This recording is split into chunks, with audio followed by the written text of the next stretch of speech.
Olá, bom dia! Estamos agora ao vivo e hoje eu tenho uma convidada para lá de especial, a psicóloga Regina Bárbara. Regina, por favor, se apresente à nossa audiência querida.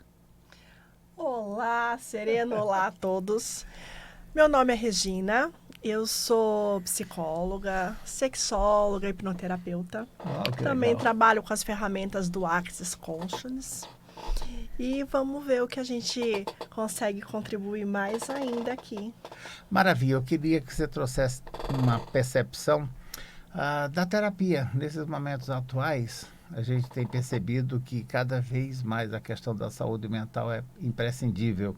Dá uma palhinha para o nosso público que, de repente, talvez, ou não tenha uma convivência ou um conhecimento sobre, e aí daí a gente começa a destronfar. Acho que vai ser bastante legal.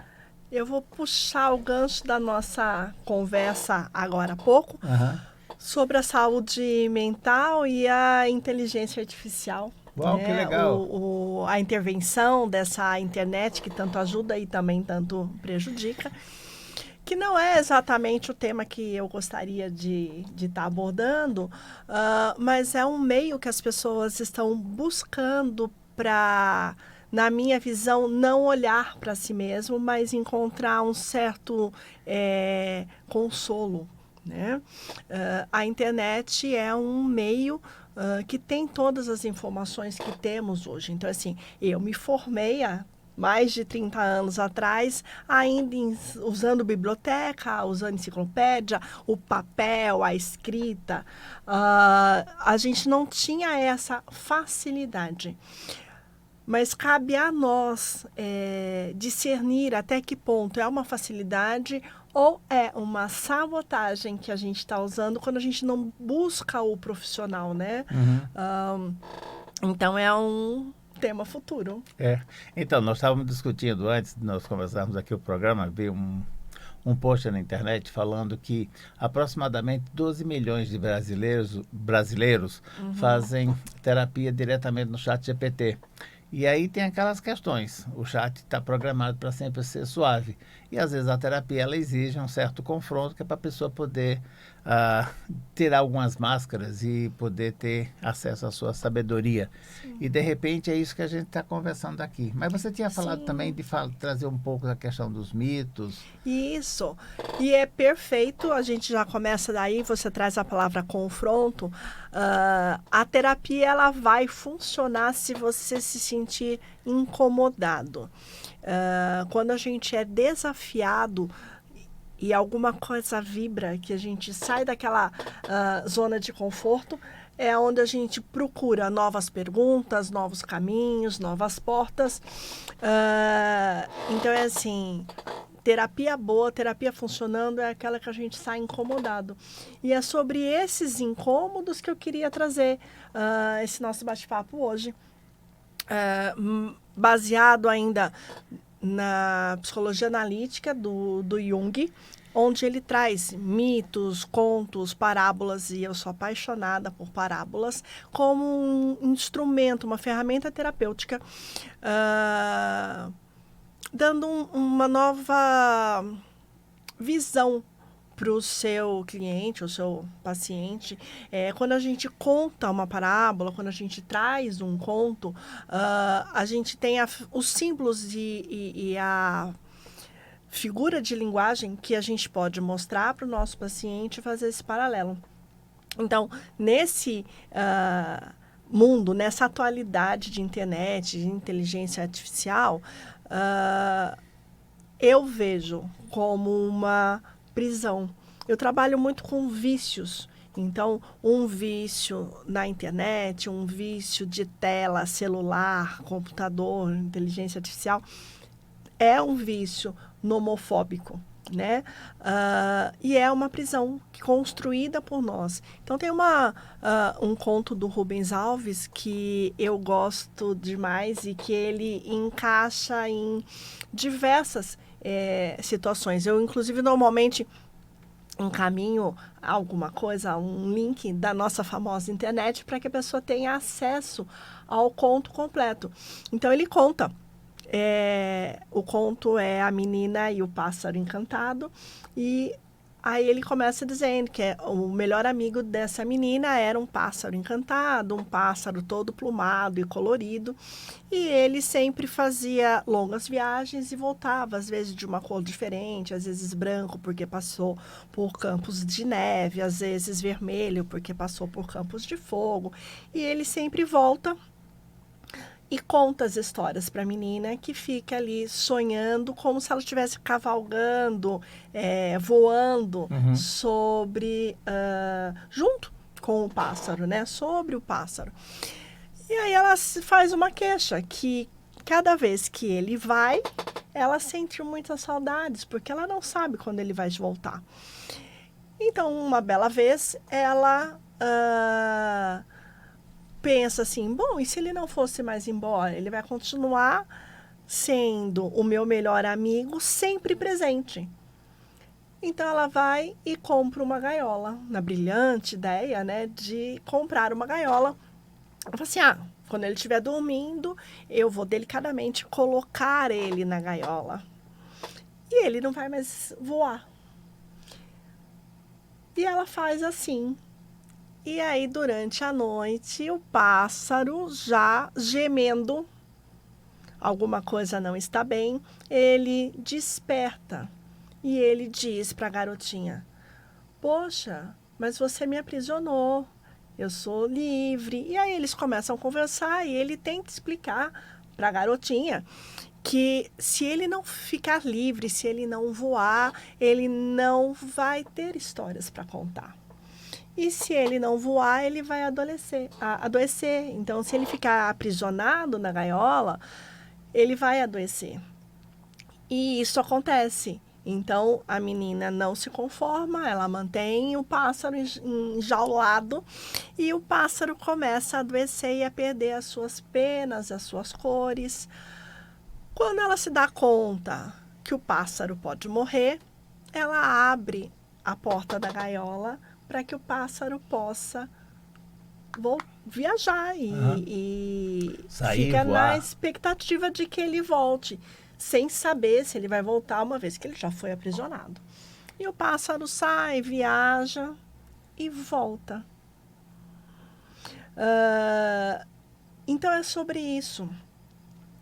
Nós somos a menina, nós somos o pássaro e nós somos a gaiola. E nós somos todos esses medos, que vamos fazer um parentezinho, o medo é uma crença limitante, né? É algo que nós aprendemos, nós não nascemos com esse medo. Então, enquanto menina, eu tenho meus anseios e os meus sonhos. Enquanto pássaro, eu realizo todos esses sonhos e viajo e voo livre. E eu tenho sempre histórias para contar. Mas eu também sou a gaiola, né? A gaiola é construída por nós. A gaiola, ela é uma invenção, uma ilusão. Ela não é real, como o medo não é real, tá?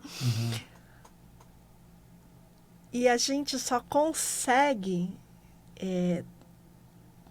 quebrar essa gaiola e voar quando a gente reconhece que nós somos seres livres, que nós voamos, que nós mudamos de pele, mudamos de cor, mudamos a história, mas permanecemos sendo um ser. Então, nós somos tudo isso. Então, quando você mostra um conto, uma história, dá para a gente perguntar, né? Quem é você hoje nesse conto? Como você se vê? Qual é a história que você tem para contar? E a pergunta fantástica é, qual prisão você está construindo para você hoje? Excelente pergunta, hein? Olhando assim para essa vida mais moderna, na sua percepção, quais são as nossas prisões? A internet, a balada, por exemplo, uma rede social, Facebook, todo mundo feliz, contente. Pois então, sem dizer que o que normalmente está nessas redes são fotografia da nossa criação, às vezes não faz parte da nossa realidade. Já tive e tenho hoje pacientes de rede social, influencers, um monte de carro, um monte de vídeo, que não comunga com a realidade. A vida pessoal não comunga. Nós estarmos aqui e estarmos influenciando pessoas não nos faz melhor que outras pessoas, nos faz diferente. Também temos nossas histórias, também temos os nossos desafios. E ainda, na psicologia analítica do Jung, eu sou responsável pelo que eu sinto. Então, Lacan já diria, sou responsável pelo que eu falo, né? E não pelo que você escuta. Então, a gente não tem como a gente culpar um influencer, por exemplo, tá? Porque o que eu percebo desse influencer quando eu assisto é diferente do que você percebe. Sim. O que algumas pessoas vão aprender ou captar quando ouvirem nosso bate-papo é diferente de uma para outra. Então, eu sou totalmente responsável pela prisão que eu crio, pela visão que eu tenho, né? Então, é tão expansivo, é tão maior do que falarmos simplesmente que é a culpa de fulano, de ciclano. Aí a gente vai fazer aquele caminho mais antigo, né? Soltaram uma bomba nuclear porque inventaram um avião. Não, é o mau uso. Uhum. Então, nós temos milhares de ferramentas disponíveis. Como eu uso isso é que faz total diferença. Como eu uso isso é uma gaiola que eu crio ou uma porta que eu abro. Uhum. Nossa, muito legal, muito interessante. Você teria algum caso específico que você pudesse contar?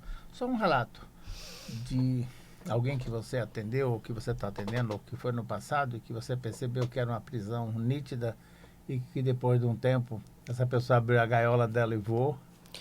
Poxa, Seredo, dizendo que não somos melhores, mas também temos nossos desafios,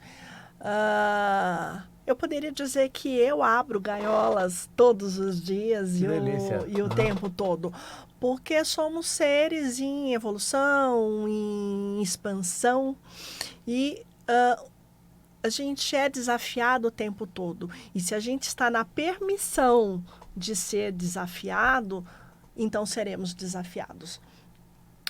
A gente abre porta para uma nova visão, para um novo questionamento, que às vezes o ChatGPT não vai fazer. Mas seria interessante dizer que em várias áreas, antroposoficamente, a gente mapeia o ser humano como uma estrela e 5 áreas, né? O mental, o emocional, a saúde, o trabalho, o assistencial. E essas áreas, elas têm que andar de forma equilibrada, com uma equicidade, né? Porque senão a gente vai ficar que nem a estrela do mar, a gente fica peneta. Se recompõe, se regenera, mas a gente fica peneta por um tempo. Então, é comum eu receber no consultório pessoas que estão perneta e não estão olhando para isso. Eu trabalho com reprogramação mental, aí, então são mais de 20 anos, é comum eu receber executivos, diretores, diretor-geral, diretor de América, CEO, né?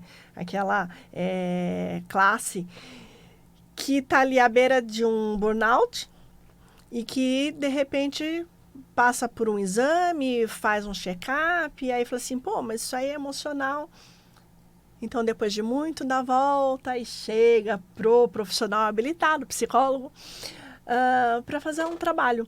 Então, assim, a pessoa chega para olhar como eu posso me desenvolver melhor ainda no meu trabalho, porque já está tendo um prejuízo aqui, um prejuízo ali. E, de repente, você mapeia isso com o seu paciente, você mostra, poxa, mas você é só trabalho. Uhum.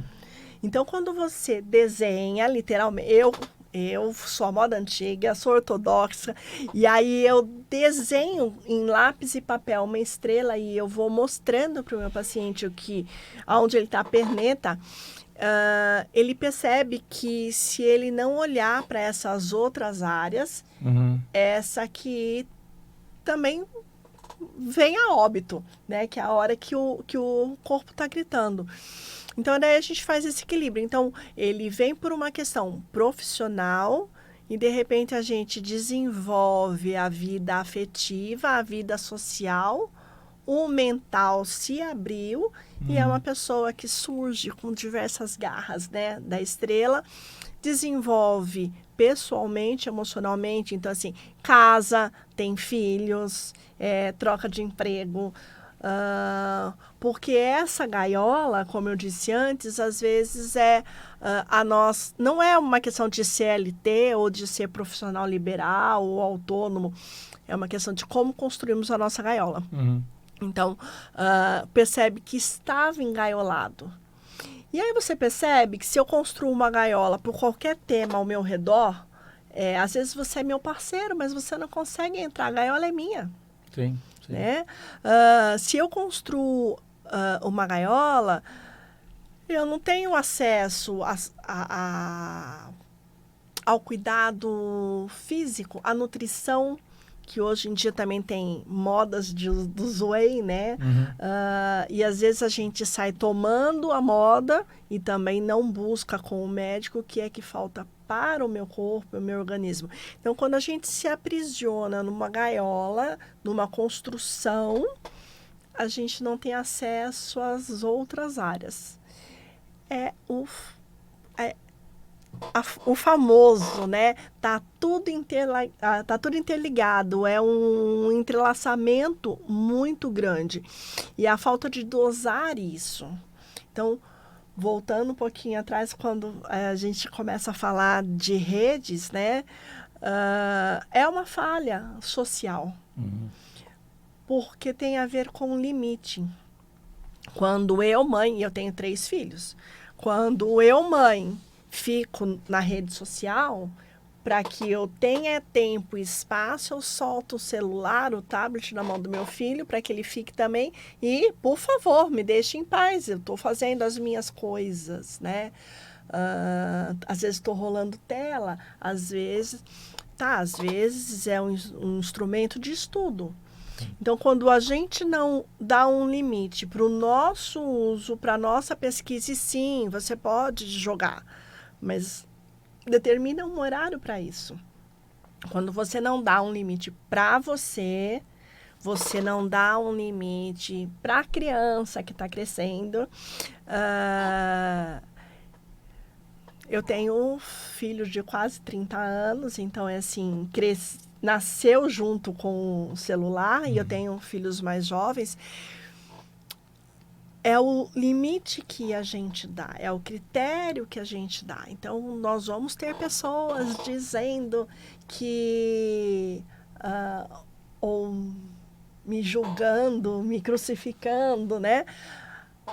Só que é o limite que a gente dá. O limite que a gente dá pra gente é o limite que a gente dá pro outro. Tudo se aprende por imitação, né? A mimetização é um processo.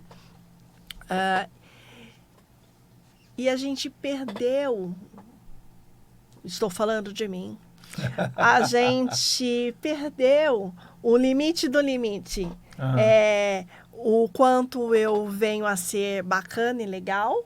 E bacana e legal para quem, né? E aí é a gaiola mais usada que todos nós temos, que é a gaiola do julgamento e auto-julgamento, né? Eu estou sendo legal com quem? Né? Eu estou agradando quem? Aquela mãe que deixa o celular o tempo todo? Eu estou agradando meu filho que está chorando e pedindo? Poxa, e eu não estou moderando frustração? Que a gente aprende frustração e a lidar com a frustração dentro de casa. Sim, e se não aprender bem em casa, vai para a rua e O Então, é aprendizado assim, é mais difícil. primeiro, antroposoficamente, na linha do desenvolvimento do ser humano, a gente primeiro é da família, depois é da escola, depois é dos amigos. Depois a gente vai descobrir o que a gente quer fazer com todo esse arsenal de informações que nos foi passada.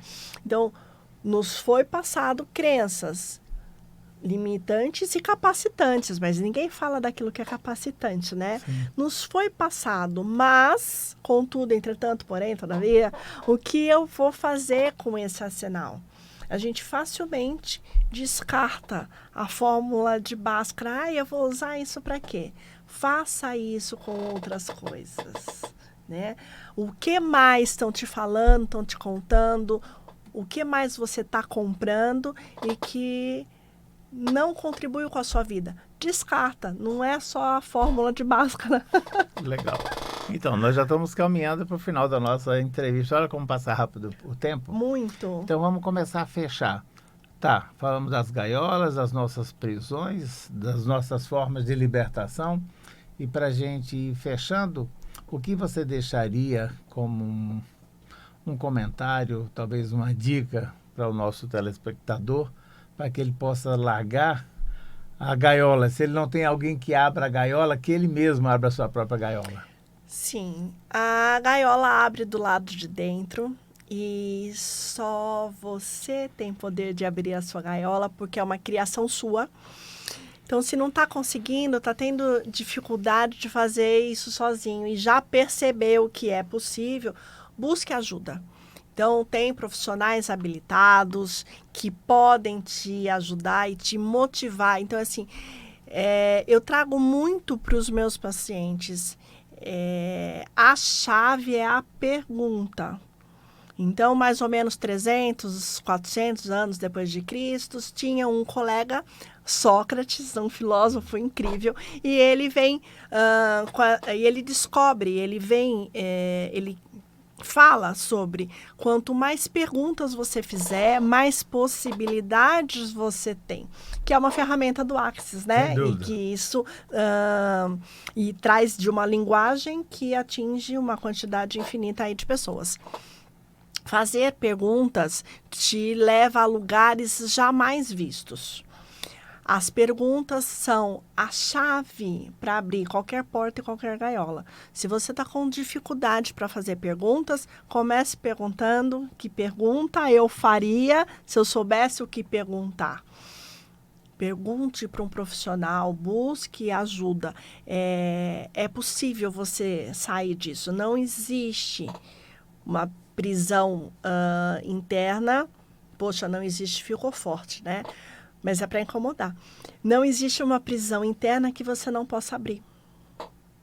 Isso é legal, isso é fantástico. Ou seja, é só você desejar, só você escolher. Na verdade, as escolhas criam. Se você criou a sua gaiola, você também pode destruir a sua gaiola ou abrir a porta e sair, deixar a gaiola lá para alguém que quer fazer uma reciclagem.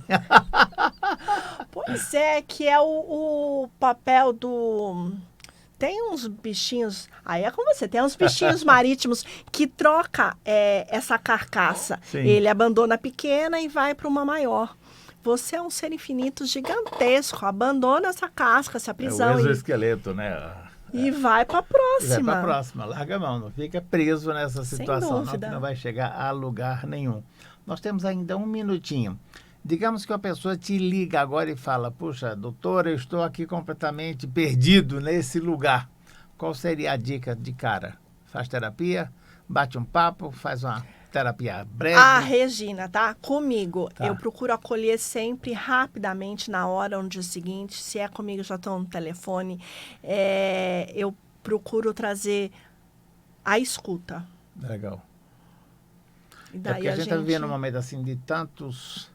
entretantos, né? E as pessoas estão pirando e, de repente, às vezes, aquele acolhimento momentâneo, instantâneo, sim, salva vidas. A dor está mostrando que tem algo aí, tá? Então, às vezes, aquele grito que você está dando, aquele surto de raiva ou de choro, qualquer coisa que você percebe que foi muito para você, é um pedido de ajuda. Então, a Regina, ela primeiro acolhe, ela primeiro vai ouvir.